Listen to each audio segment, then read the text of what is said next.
Now. They're excited. They're proud of you. We're back. I'm Peter Maravellis from City Lights Booksellers and Publishers. And on behalf of City Lights and our partners at Gray Area, I'd like to welcome you all to session 4 of the Logic Books Festival. Over the course of 3 days, we've been exploring the ways in which we interact with technology and how it affects our lives. We're also celebrating an important new collaboration between Logic Magazine and the publisher FSG Originals.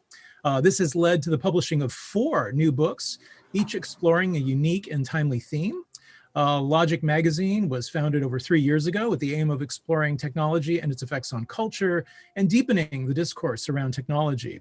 Logic publishes 3 times a year and challenges the tech industry and tech culture's dominant ideologies and memes, creating a much needed counterpoint. A specific theme is chosen for each seasonal issue and then rigorously explored in all of its aspects. So Logic's goal has always been to ask the right questions about technology and how we are impacted by it. So before we begin, I would like to bring attention to the good work of our friends at Gray Area, our co-presenter and producer of tonight's event. Gray Area is a cultural center and educational hub located in San Francisco's Mission District. Their mission is to apply art and technology to create social and civic impact through education, incubation, and public events. They use digital tools to create art and design projects that benefit society. To learn more about their calendar of events and workshops, please do visit grayarea.org. City Lights is really thrilled to be working with them once again on this really fantastic project. So our second session tonight is called What Tech Calls Thinking. It is named after the book of the same title. As for each of our events, there is a featured title. And as mentioned earlier, there are 4 new books in the series, and we're happy to be featuring them all over the course of the week. So we're going to be posting links in the chat function on the dashboard of your screens with which you can purchase copies of the featured titles. Our speaker for this session is the author Adrian Daub. Adrian is no stranger to City Lights. He is a truly great scholar. We've been very honored to work with him before in the past, so it's a pleasure to be able to have him back with us again. Adrian Daub is a professor of comparative literature and German studies at Stanford University and the director of the Michelle R. Clayman Institute for Gender Studies. His research focuses on the intersection of literature, music, and philosophy in the 19th century. And he is the author of several books published by academic presses. His writing has appeared in The Guardian, The New Republic, N+1, Long Reads, and the Los Angeles Review of Books. He makes his home in San Francisco. He'll be in conversation tonight with Joanne McNeil. Joanne McNeil is the inaugural winner of the Carl and Marilyn Tama Art Foundation's Arts Writing Award for an Emerging Writer. She has been a resident at IBEAM, a Logan Nonfiction Program Fellow, and an instructor at the School for Poetic Computation. Her first book, Lurking, was published earlier in the year. Welcome to you both, and thanks for joining us tonight. Hi, thank you. I want to start and congratulate Adrian on such an incredible achievement with this book. I was rereading it earlier, and it's so accessible. It's really clearly stated while going through very heady ideas, but witty and incredibly engaging. And I would recommend that everybody pick it up, because if you think you're familiar with these ideas, he goes in some very unexpected ways with this material. So to begin, my first question for you is, this book really demonstrates how the story Silicon Valley tells about itself distort the reality of its actual origins and its many moving parts. So maybe you could talk a little bit about what brought you to this topic and why it is important to get to the bottom of these narratives. Yeah, thank you, Joanne, and thanks everyone for being here. Thank you, Peter. Thank you to City Lights and to Gray Area. And I'm just extremely excited to get to share this work with you tonight. What brought me to this this topic is simply that I arrived in the Bay Area in 2008, and I understood that tech was starting to matter differently for this region, that I was starting to get to know as I was getting to know it. And I became fascinated by the way in which the Bay Area sort of became this kind of extraterritorial thing. I mean, I think Ansha earlier called it an other land, right? Like it became the place that was sort of exempt from certain parts of the Great Recession, that were, from the financial crisis, I became very interested in the narratives that subtended that. And at the same time, I came to the Bay Area to be an academic, to teach young people, many of whom badly wanted to work in these companies, and many who ended up doing so. And I got very interested in the way, and very troubled sometimes by the way in which these narratives, which struck me as largely sales pitches, which, no shame in that. Every company has to have them, but were kind of proffered in a different spirit and also accepted by young people in a different spirit. And I don't think that's true anymore, but certainly the reason I got interested was just alarm at these ideas and and the readiness with which they were at certain points accepted. Great. So, I mean, when distortion, if we were to begin with perhaps the most topical example that you touch upon in the book, but I think maybe we could extend it to this moment right now. It's a topic of Silicon Valley's political agenda. Mm-hmm. And if we looked back 4 years ago when Peter Thiel spoke at the Republican National Convention, it might have seemed unusual, like an unusual alliance at the time. But I don't necessarily know that many people would argue that today. In fact, I think they might be opposite. But at the same time, there seems to be a projection of their values that is not quite the same as the reality of their agenda. What would you say? Yeah, so I think that there was a kind of dissimulation at work earlier in the decade that really, I think, that allowed companies that were very clearly doing one thing to pretend to be doing another. And I do think that Peter Thiel definitely deserves some credit for just taking a fucking wrecking ball to that. He doesn't deserve credit for much, but I do think for that. But I think it's actually, if anything, I think things have gotten more intense. I'm very interested in the way Prop 22 in the Bay Area is starting to be advertised, and that's a really interesting moment where a company that also sort of hid behind the kind of otherworldliness of that tends to certain tech companies in the public imagination, the kind of the rhetoric of disruption, the rhetoric of the upstart plucky underdog, et cetera, where all that is just chucked out the window for if this law endures, we're out of business. Therefore, this law must not endure, right? It's the way that Big Tobacco acted. It's the way that Big Oil acted. There's a kind of mask drop there, right? And I do think that's been probably the story of the last 4 years. That that on the one hand, there's a far more ready admission of this on the part of the kinds of people, the kind of top echelon of these companies that I'm talking about in the book. But it's also come under a lot of pressure, I think, from what Ben Tarnoff yesterday called the rank and file in these companies, namely that after 2016, the whole, I think that had died a long time before then, but there was still a kind of residual idea like, oh, we're, this is a family, we're all in this together, this isn't a traditional workplace. After 2016, it was really like, no, this is my employer, and I get to ask them certain questions about what they're doing, right? Or I get to push back on their particular political agenda, or I get to at least force them to spell out that agenda in more detail. Now, of course, the way that the way that the CEOs often reacted to that tells you everything about the way that ideology worked before, right? Like it all became about like cancel culture, freakouts about these are ways that sort of react, I think, to the way in which the relationship of these companies to the people who work for them and to their customers has become more like our relationship to GM and less what it was in maybe 2012, 2013. Yeah, definitely. And another, of course, a big part of that is the size and the growth of these companies that, 10 years ago, perhaps they were startups where everybody is staring each other down in the same open office. But now it's a case of 1,000 employees, tens of thousands of employees. There was a quote in your book from Fred Turner that I thought was really fascinating. It's near the beginning in the intro. And I just wanted you to maybe comment on this a little bit.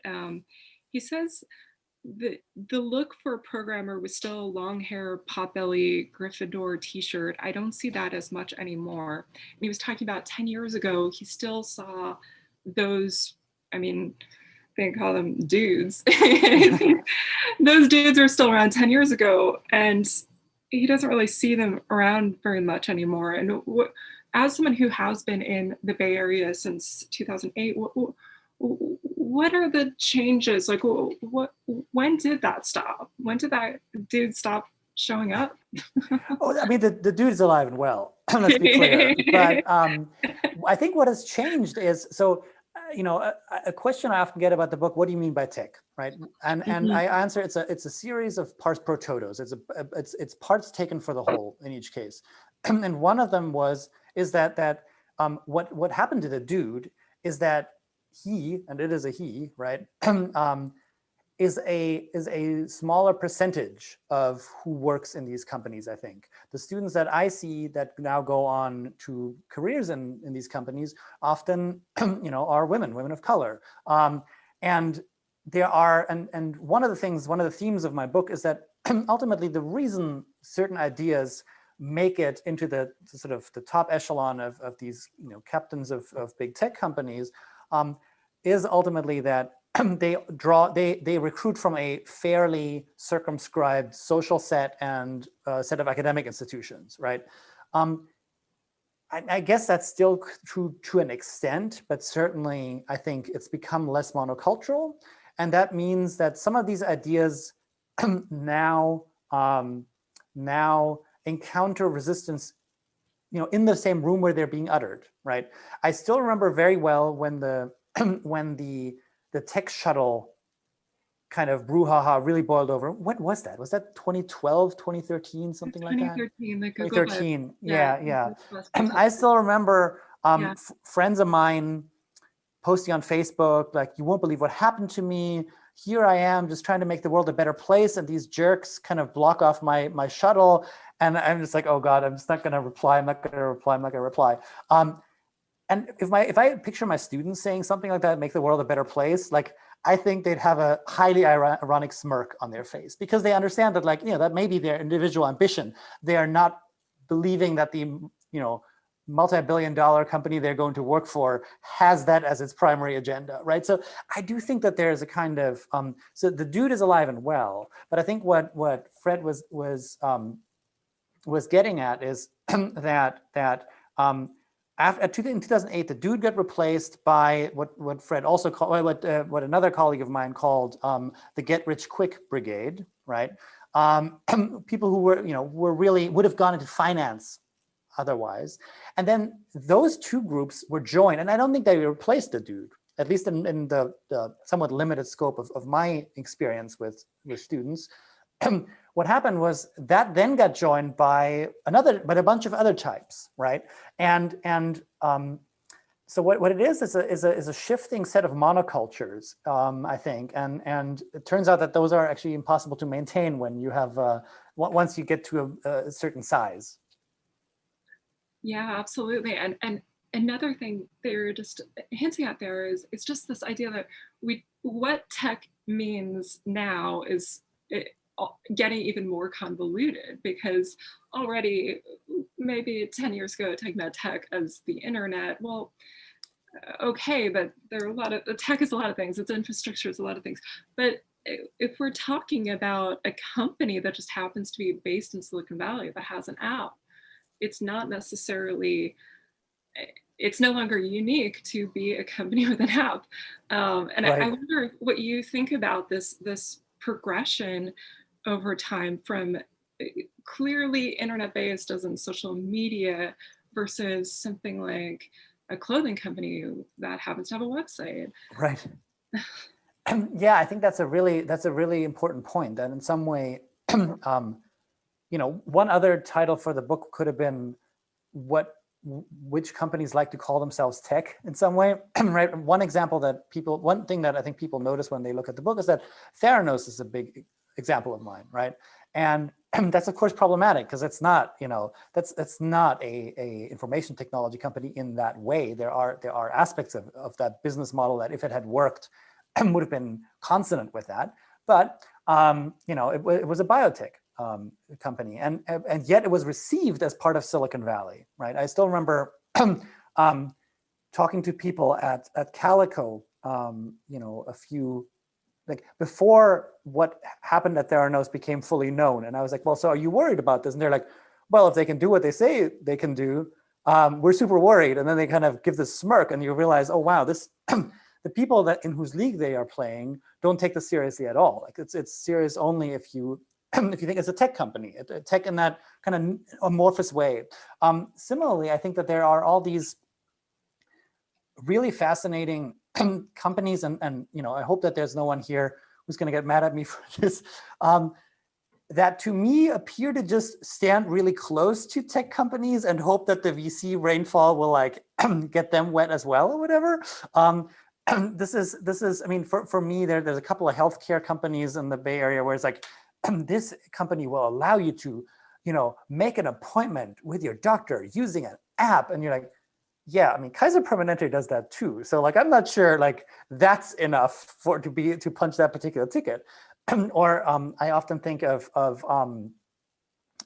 Compass Realty, which sort of is another one of these things that like sort of popped up everywhere. Like, it's like, you walk down a street and like suddenly the liquor stores become a Compass Realty, like blink twice and it's either a Zufla or it's a Compass Realty.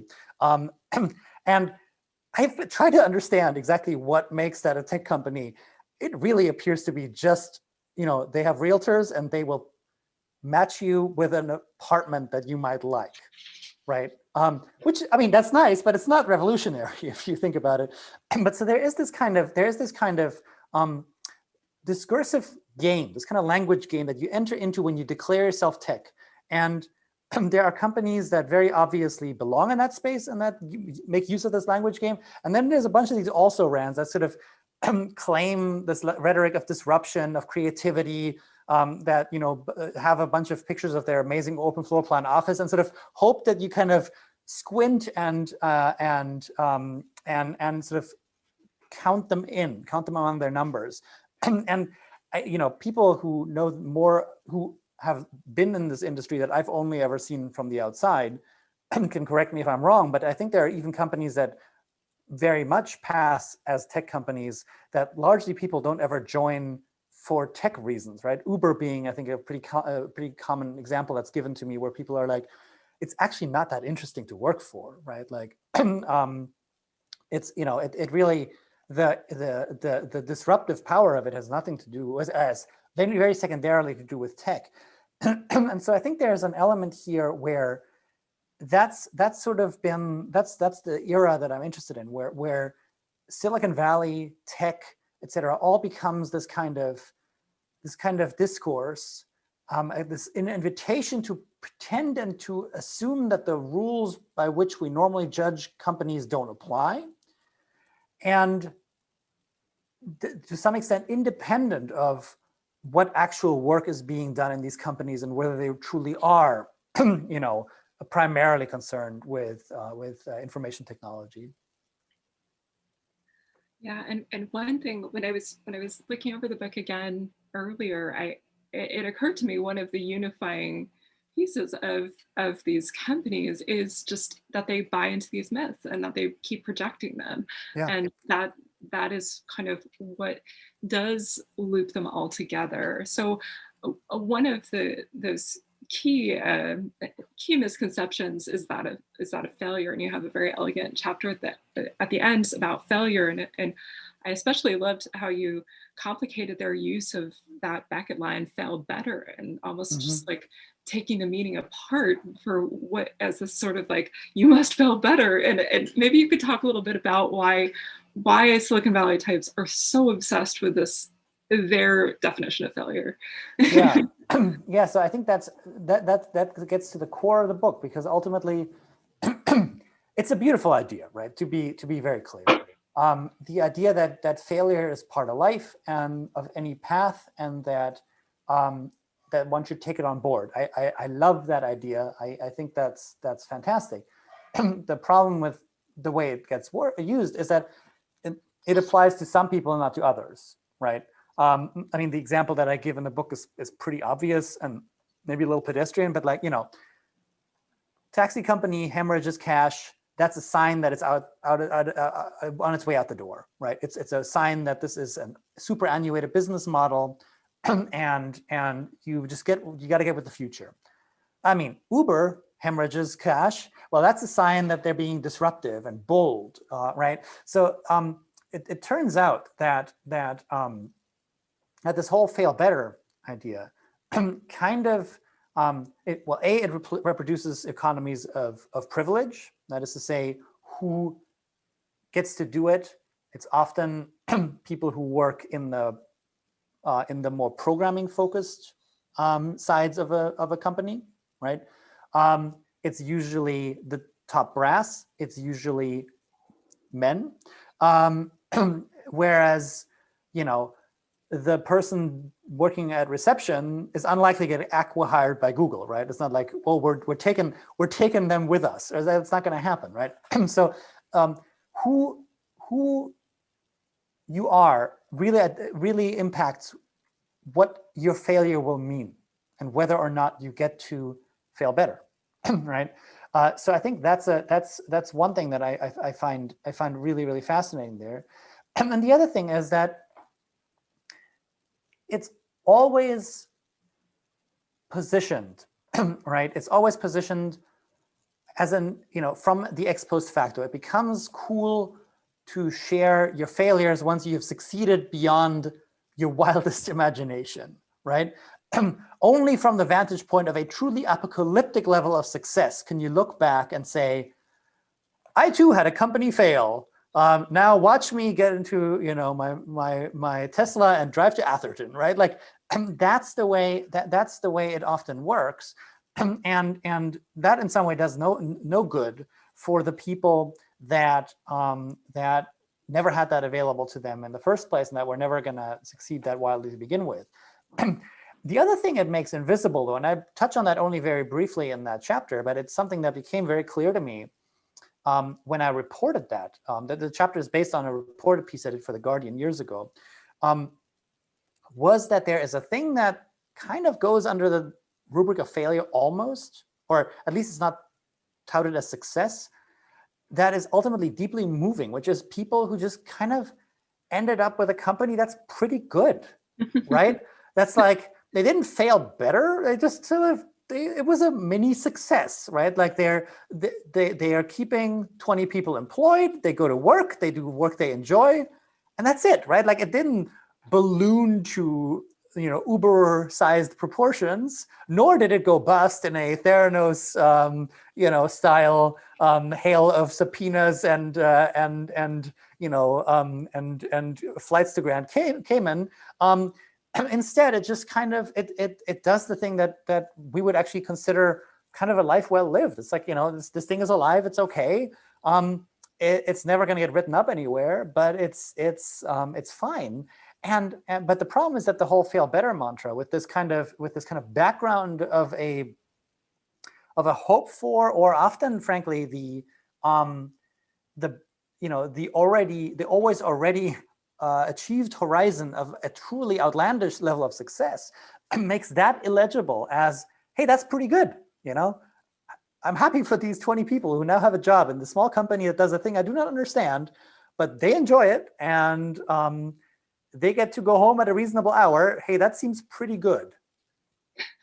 It is so funny, and I don't even want to poke fun at these particular individuals, because like they're lucky, and that's all it is. It's not even failing upwards necessarily. It's just luck. One thing though, connecting to these ideas of failure, maybe going back to the dark side of tech. Yeah. Of course, Peter Thiel, who would love this conversation. The prince of the dark side. Yes, Yes. he would love that we're having this conversation, because he loves to imagine himself as scapegoated, and that he's just, Yes. people aren't fast enough to imagine where he is and why he's right. And maybe you could talk through some of his particular influences, especially with intellectual thought. Sure. Yeah. I'm just looking at that. So we are recording. Okay. So I'm just gonna. I'll be mindful of that. Well, Peter Thiel, I think, is a fascinating figure in that he was really around for a lot of the story that I'm trying to tell. And kind of involved in several discrete chapters of it, right? So there's the beginnings of a kind of he's a big part of a kind of right-wing culture on Stanford's campus when he goes there. He gets into tech at just the right moment, and he brings with him a kind of contrarianism, as you suggest, like the kind of thing that, the kind of contrarianism that really seems to delight only in pushing people's buttons, right? This is something that I think, his objectivism is only a small part of that.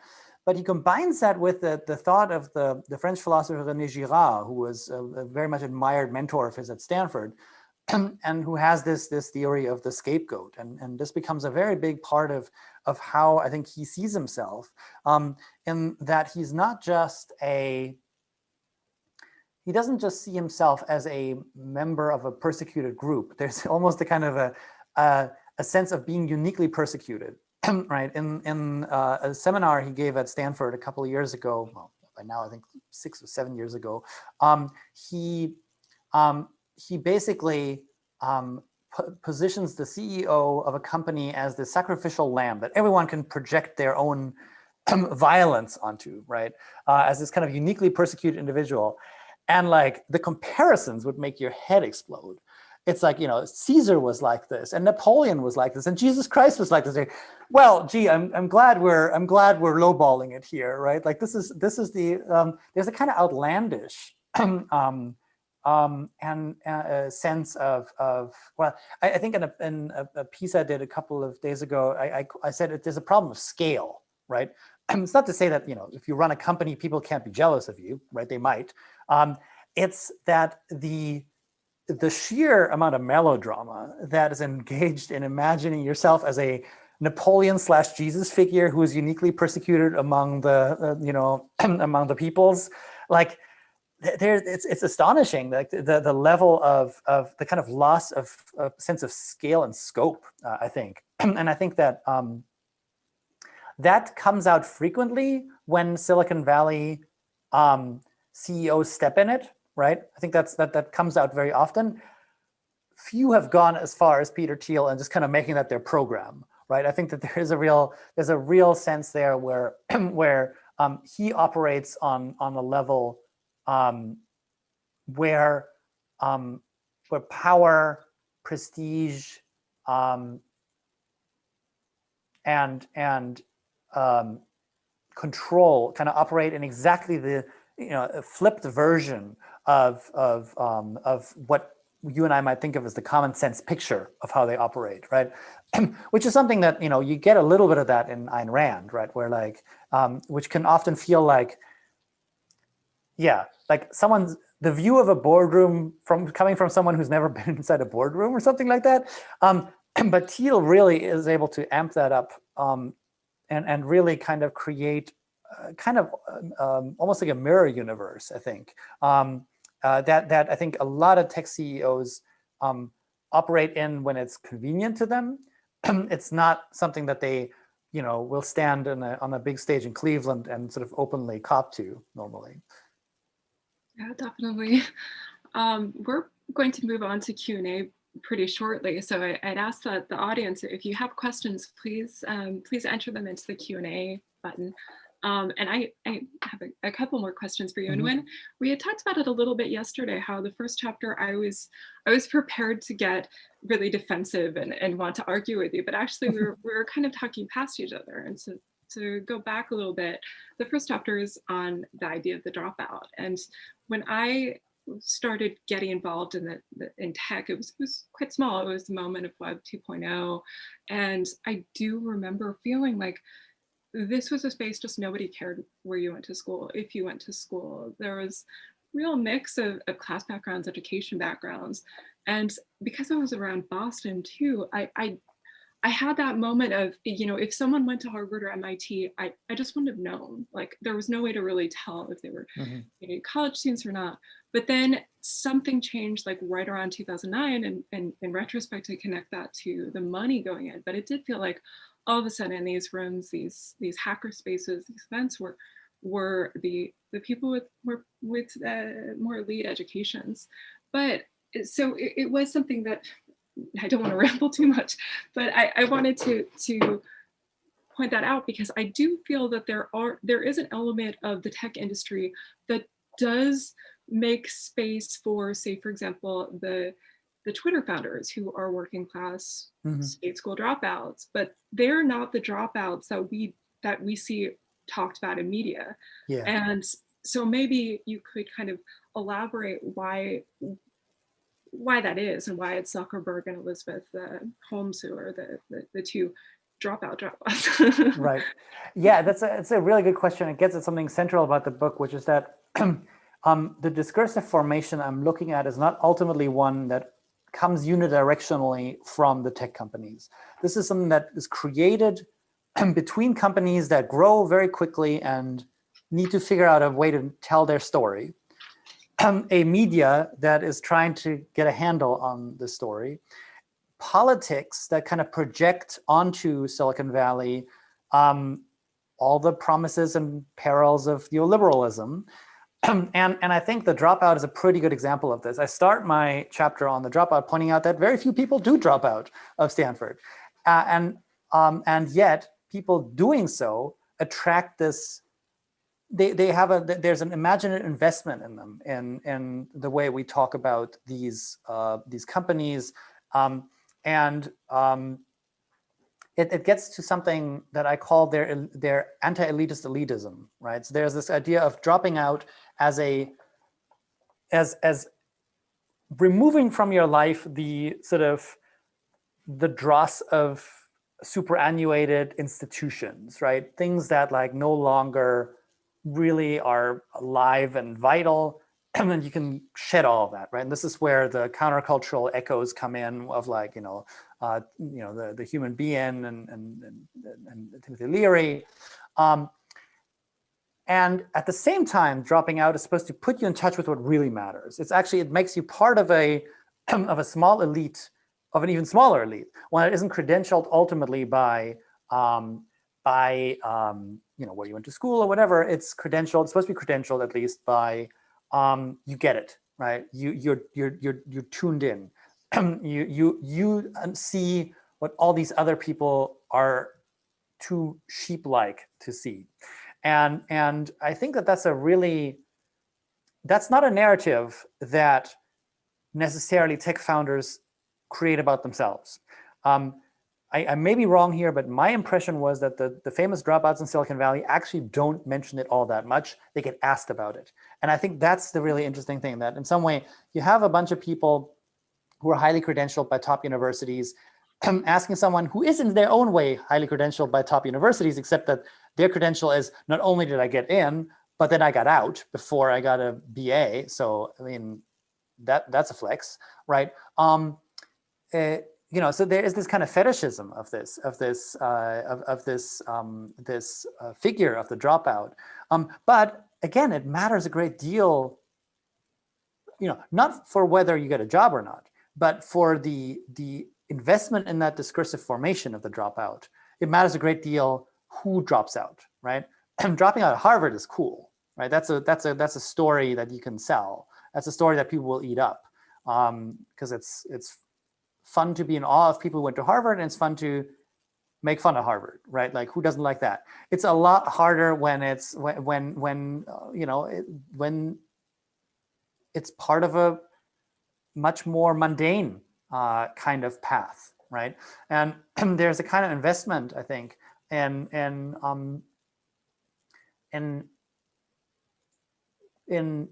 creating in spinning these kind of legends that both comfortingly reinforce hierarchies by which the society operates, and at the same time tweak them.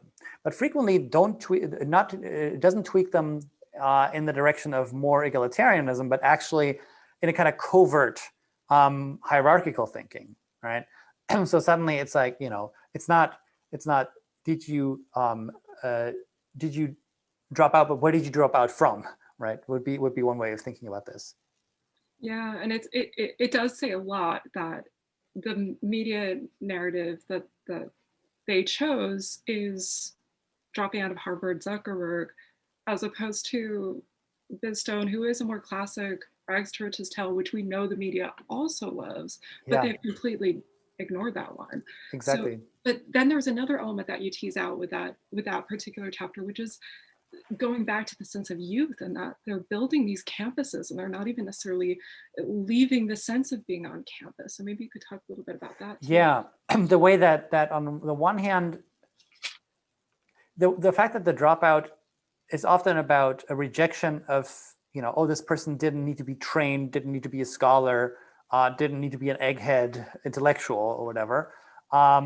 When that's in fact, of course, not what this is about at all. It's about one aspect of what a university is, right? The classes you take at a place like Stanford or Harvard are not what we're selling you. Otherwise, it'd be a lot. Well, right now it is, and that's a huge problem for us financially. But prior to COVID University, we the idea that like, hey, maybe this is also a place where you meet people that you can join into a company with and make oodles of money was part of this pitch of a place like Stanford, right? But so what it often does, I think, is, and one of these paradoxes that I was interested in is, we're familiar with dropouts that leave campus and achieve just staggering levels of success and never come back. But I interacted with, during my time at Stanford, I've interacted with a lot of people who drop out and then come back, right? They try something, didn't work, they come back. It's really more of a semester abroad at that moment. And what struck me about that is that, well, there is a kind of element here where this group of people that supposedly leaves campus behind can't help but obsessively recreate the campus they have left behind, right? They leave Harvard with its Facebook to create Facebook. They leave college with its frat parties to create Tinder. They leave, there are all these things that there's the famous joke about like, 90% of apps are about like answering the question, what can't mom do for me anymore? Well, actually they're about like, what can I no longer rely on now that I'm no longer living on a college campus? Oh, this is a good idea. Let's get seed funding for that, right? And I think there's a really interesting thing there that like the dropout, college clings to the dropout in a way, it seems, that it never clings to the person who just got their degree, right? Like I think that there's a kind of unfinishedness and a kind of extension of the university everywhere, right? into our lives outside of the university. So on the one hand, we may think it's easy to tell a story of like, well, the dropout sort of shows that the old style campus university is on its way out and is really this kind of weird nature preserve that like people can't wait to get out of. Sure, and I think that's part of the story. But the other part of the story is that weirdly enough, we've the generation of these highly successful dropouts, or people who in spirit may be dropouts, have turned our entire existence into that of college, of college students. I say this as someone who I literally have a burrito coming right now. And it's like, I have become again, my 22-year-old self. there's a deterritorialization here, where on the one hand, college allegedly no longer matters, but by the same token, college is now everywhere. So I'm going to take a few of the audience questions now. Sure, yeah.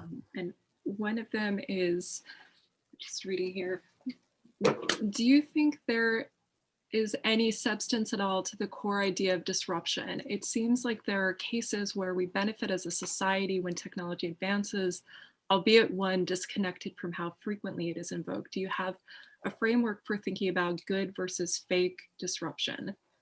That's a really good question, and I wish I had a hard and fast formula for this. I do think one thing that one basic approach of my book is, and I think this is true for all the 4 logic books. The way Ben put it yesterday was that we're trying to be neither scolds nor I forget what he said, but I think like some like copyists, right? So I think that neither to be, I think it's important neither to sort of assume that anytime someone tries to disrupt anything, that is going to succeed and become sycophants versus scolds. Thank you, Jim. Where it becomes like, we shouldn't assume that that's all automatically going to work and freak out and assume that our way of doing things is doomed. Nor should we sort of say this is all just hot air and it's not going to happen. And I think that's one way to think about this. Any one time someone claims to be disrupting something, they're making a claim about continuity and discontinuity, and they're never making a claim just about one or the other, right? And I think that makes it possible to evaluate those claims. That is to say, you can ask yourself, how does it feel? Does it feel different? Does it feel disruptive? You can ask yourself, how is money being made here, right? Does that feel, is that a continuity, or is that, or is it a discontinuity? How is power between workers and the people making the money, the people making the platform in this case, distributed? Is there something in the power differential that is liable to change as this thing evolves or not, right? So I do think it's always a good question about. It's always good to ask you the question: what is the pitch being made here in terms of continuity, and what's the pitch that's being made in terms of a rupture? And to credit neither fully, right? Yeah. There's another great question here, which you definitely talk about in the book, but I think you could further elaborate. Here's the question: why does the media play the handmaiden in Silicon Valley's attempts to portray itself as exceptional? That is an excellent question, and I was wondering this, and I have a couple of answers. I hope the questioner won't mind if I give a couple.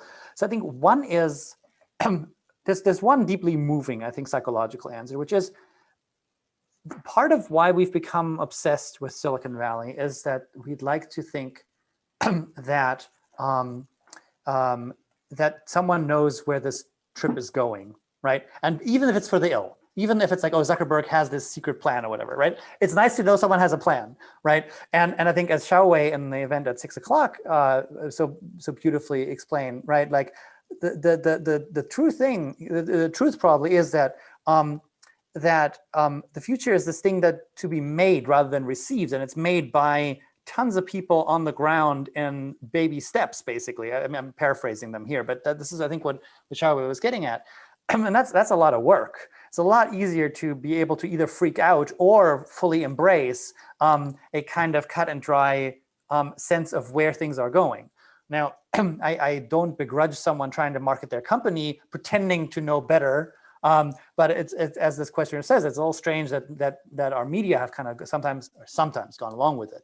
The other thing is often that the second answer I would give is, a lot of tech is not that interesting, right? This is something you and I have spent time around these companies, and like, it seems like fun work. That's nice, but it's not particularly showy, right? And one of the reasons, for instance, one very simple reason why I think the dropout myth became so important is that if you're combing the the biography of a hyper successful, but ultimately fairly conventional young person who grew up in a wealthy family, went to a good university, and then started a company, you're going to get desperate for details, right? Like, it's like there isn't a whole lot there, right? They haven't lived very long, so not a whole lot has happened to them, right? They grew up with a fair amount of privilege in the case of Elizabeth Holmes. Not a whole lot there.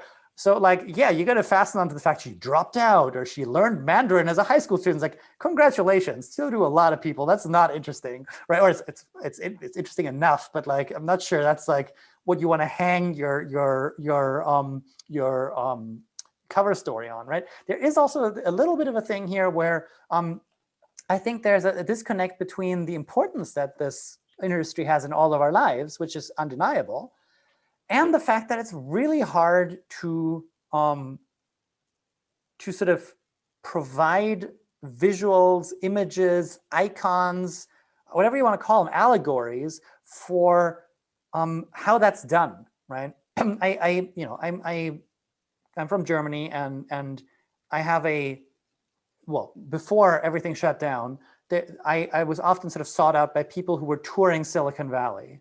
And I always thought it was like the funniest fucking idea that they were touring Silicon Valley. It's like, so yeah, you're coming to Stanford, you're meeting me. So that's already a terrible start, frankly, right there. Then you're going to go to a campus where they're going to show you colorful bikes. And then you're going to be like, what's in there? And you're like, you can't go in there. Then you're going to go and leave, and you're going to get back on the flight to Frankfurt and get out of here, right? It's like, there's an expectation here that you're going to see something that the industry, the way it's set up, actually is unable to provide. And I think one of the reasons why the media has made itself the handmaiden, as this question, I think, accurately says, or some media have, is simply for a dearth of being able to latch onto anything else. Yeah, actually, one tiny thing I would add to that is the element of resources and the lack of more traditional media. The media was often more like PR based, socially mixed in, like 10 years ago. So I think they kind of grew expecting to be friends with pseudo reporters. Certainly there wasn't, there were things like Valleywag and things like that, but it's a little bit more complicated than that. But there's another really, really great question that just came in. How do you think of your responsibility to your students who may enter or may be thinking of entering the tech ecosystem? Or maybe what goals do you have? Do you hope to influence what sort of actors they will be once they join, dissuade them? Is this a concern or an interest of yours as an educator? It absolutely is. And I think that partly this book came out of that concern. I think I can say this because I think none of those students still work there anymore. I remember when students would tell me, they're going to work for Palantir. That was definitely a moment that kind of stopped me dead in my tracks. And I thought, gee, there's something I'm not doing as an educator. And I mean, their reasons for it were ultimately, I think got me to thinking about this problem, about what in their, because they were thoughtful young people, what allowed them to not ask the obvious question of like, should I actually do this, right? Isn't there something that involves more cat pictures and less, roundups of people, right? And one of the things that really struck me was, so one of the common, so I think this happened with maybe 3 or 4 of my students over the years. And one reason was always, their tech's interesting. Okay. So that got me interested in this question of tech determinism, this kind of automatism. Hey, if I don't do it, someone else will anyway, right? Then there was often this kid I knew the year before me works there. He's super nice. So, I mean, how bad can it be, right? Which gets back to this whole, like, this is actually a fairly small group of people, fairly select group of people. And there's a kind of willingness to jump into the more unsavory parts of that ecosystem because of that. Because it's like you're extending, hey, this was my fraternity brother while I was at Stanford. Why don't we just continue this fraternity while also spying on people, right? Like, and drawing a paycheck for it, right? Now, the reason I bring that up is because, the reason I'm bringing up Palantir is because I have not found this to be the case as of recent. I think that both of these kind of have shifted, right? And there is a chance, I mean, I don't know if that makes people not want to buy the book. There is a chance that my book is a little bit of a time capsule. I think that there is a chance that this is changing. I have not heard, I have instead had over the last 2 or 3 years conversations with students who said, well, I have an offer from X place, but I would never work there because, or do you think I can go there and insist that they do Y, right? And you kind of think, oh, wow, there's a totally different relationship here. It's really changing. And part of it is that I think students came back from Silicon Valley, former students came back with very different stories, right? And in that time when I had these students sort of go to Palantir, really students came back from these companies singing their praises and having just taken the biggest swig of the Kool-Aid they could possibly get their hands on. By now, they come back and tell stories of sexism, of racism, of a wonderful group of people that also has serious problems the way they share information, of a CEO that has weird policies around free speech, right? Like, and even if they say like, hey, you can still work for us, the attitude is a totally different one. So I think that my responsibility here as an educator is to enable students to see this stuff. But I think if I say, oh, that's my job as an educator, I am taking myself way too seriously. I think I can give some tools. It seems like the students have done this themselves, right? Like these are brilliant people, and they're doing this themselves, and they're doing the education and the organizing themselves. How far that's going to go, I'd be interested to see. But I think that there is, so my role as an educator, I think, is to help that, to be kind of a handmaiden. But it ultimately isn't to sort of pull the wool from their eyes, because they're doing a pretty good job at that. I think at least many of them do a pretty good job of that already. You know, I actually thought your book would be especially great for students that were thinking about entering the tech industry, just because it would mean not needing to learn the hard way. Since there are a lot of myths, and as a young person, it's very easy to be coaxed in certain directions, and that certainly came through. I think that there was a so just to like reiterate, you wouldn't necessarily dissuade, or would it? No, I don't. I don't think that's my. I wouldn't see that as my job, and I think it's not. This is, the book is to some extent my attempt to think along with what I observed, and not necessarily just to Hector. I mean, I think this is ultimately a kind of I keep being unsure about how institutionalist a book this is. Like, I am kind of making the claim that, like, hey, things that grow over time, like, have a certain logic to them. You can disrupt that logic, and you can want to change that logic. But if it were as easy as some of these companies want to tell us, someone would have already done it. So there is a kind of, like, your wonderful book, Lurking, I think, like, puts its hope far more in sort of the community as a corrective to this rhetoric of disruption and of tech determinism. And I guess I come from an institution. I kind of think of, like, hey, there's something to be gained from even engaging with the frustrating aspects of an institution, right? To have spent 4 years yelling at the university about how it isn't fulfilling your needs is going to be a pretty good training ground for yelling at your employer in 4 years about how they're not meeting the needs of their employees, right? And I think so there is a little bit of that argument. At the same time, I don't want to come down on the side of, like, everyone should get a PhD, read more Adorno, even though they should read more Adorno. I think that's wonderful, but, like, that's not, I don't want to be a scold. I don't want to pretend that not because I don't think the choices that you make in joining the tech industry are questionable, but because the choices I have made by joining academia are fucking horrifying too. So, like, I'm not going to pretend that, like, that you can be complicit only by joining Palantir. Turns out, you can also just share a campus with the Hoover Institution, and you can be just as complicit.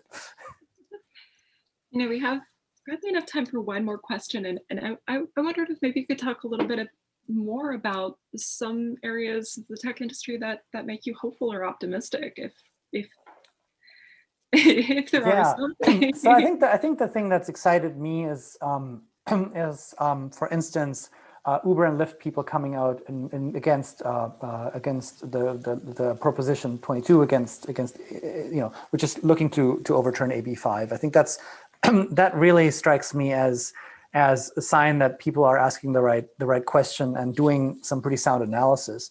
The other thing that gives me hope is just the way that questions of race and gender are raised among the younger people in these companies that I meet.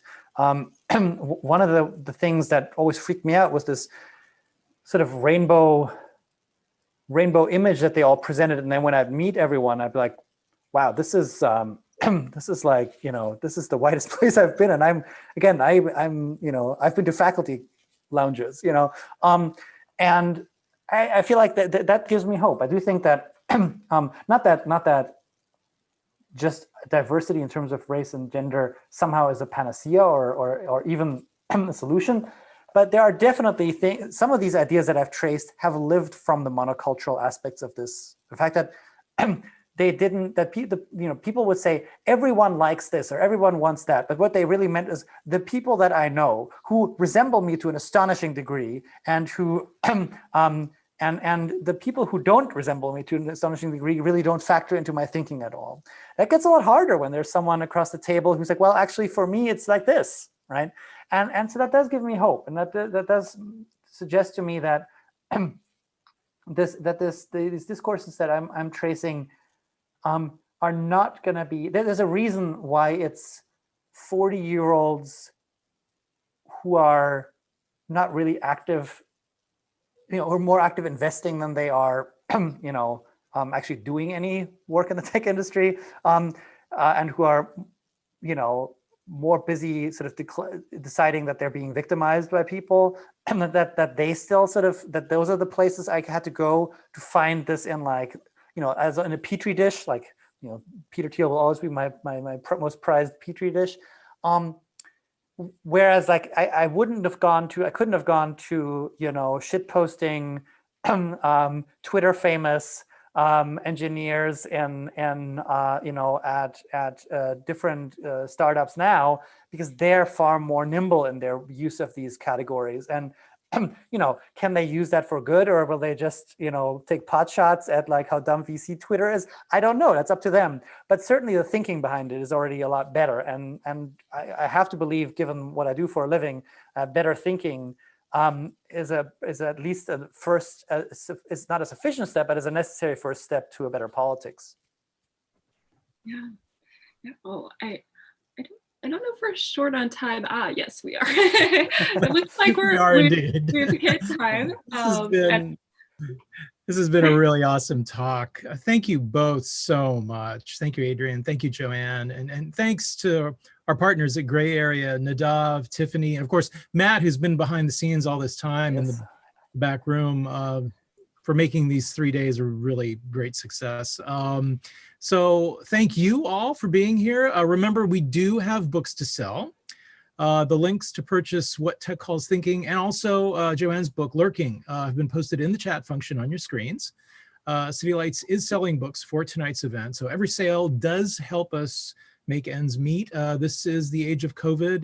Indie booksellers are hurting at the moment, so whatever you can do tonight, please do buy a book before you go. I'd also like to remind everyone, we have one final event scheduled tomorrow that brings together all of the participants of the last few days into one big forum. So please join us for that. Check out the Gray Area and City Lights websites for registration links for that. Everything is free. So tonight's event will also be available for rebroadcast on the Gray Area website. So if you know of someone who's missed it, or if you'd like to watch it again, just visit their site to learn more. So thanks again. Please be safe, be well, and we'll see you all soon. Thanks, Peter. Thanks, Joanne. Bye. Bye. Thanks, Adrian. Thanks, Joanne. Bye. Thanks again for a wonderful book, and thank you for hosting. Yes. Thanks so much, Peter, for hosting us. Our pleasure.